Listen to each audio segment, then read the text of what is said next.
పవన్ కళ్యాణ్ గారు కూడా భూదాన్ వేసుకున్నాడు. దున్నపోతే ఈ అనగానే కట్టేని అనే కార్యక్రమం చేశాడు. ఆయన కూడా మెట్లు కడిగాడు, తిరుపతి వెళ్ళాడు, గందరగోళం చేశాడు. లడ్డూలో కొవ్వు కలిసిపోయింది, దేశంలో అందరూ తిన్నారన్నారు.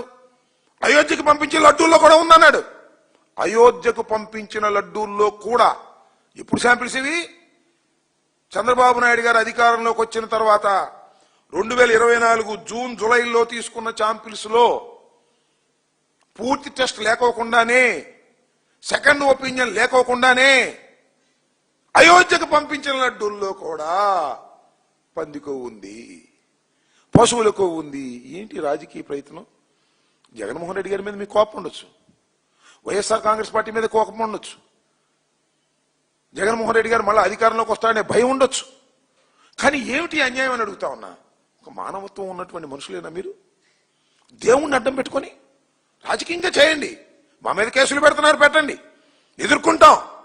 దైవాన్ని అడ్డం పెట్టుకొని, హిందూ ధర్మాన్ని అడ్డం పెట్టుకొని మీరు మా పార్టీ మీద బురద జల్లాలని చేసేటటువంటి విష ప్రయత్నం ఉన్నదే, ఇది ధర్మమేనా అని అడుగుతా ఉన్నా. పవన్ కళ్యాణ్ గారి నీకు ధర్మమేనా అని అడుగుతా ఉన్నా. ఏంటి అన్యాయం? దైవాన్ని కలియుగ దైవంగా భావించేటటువంటి వెంకటేశ్వర స్వామి, 7 కొండల మీద ఉండేటటువంటి వెంకటేశ్వర స్వామిని అడ్డం పెట్టుకొని ఆయన ప్రసాదంలో పందికొవ్వు అని మీరు ఆయన్ని అపవిత్రం చేసేటటువంటి కార్యక్రమం చేసినటువంటి దుర్మార్గులు కాదా మీరు? ఇవాళ ఏం జరిగింది? పంది కొవ్వు లేదు, పశువుల కొవ్వు లేదు అని చాలా స్పష్టంగా చెప్పారు. ఎప్పుడు ఇవన్నీ కూడా చంద్రబాబు నాయుడు గారు అధికారంలోకి వచ్చిన తర్వాత తీసుకున్నటువంటి 4 ట్యాంకుల్లో ఉన్నటువంటి సబ్స్టెన్స్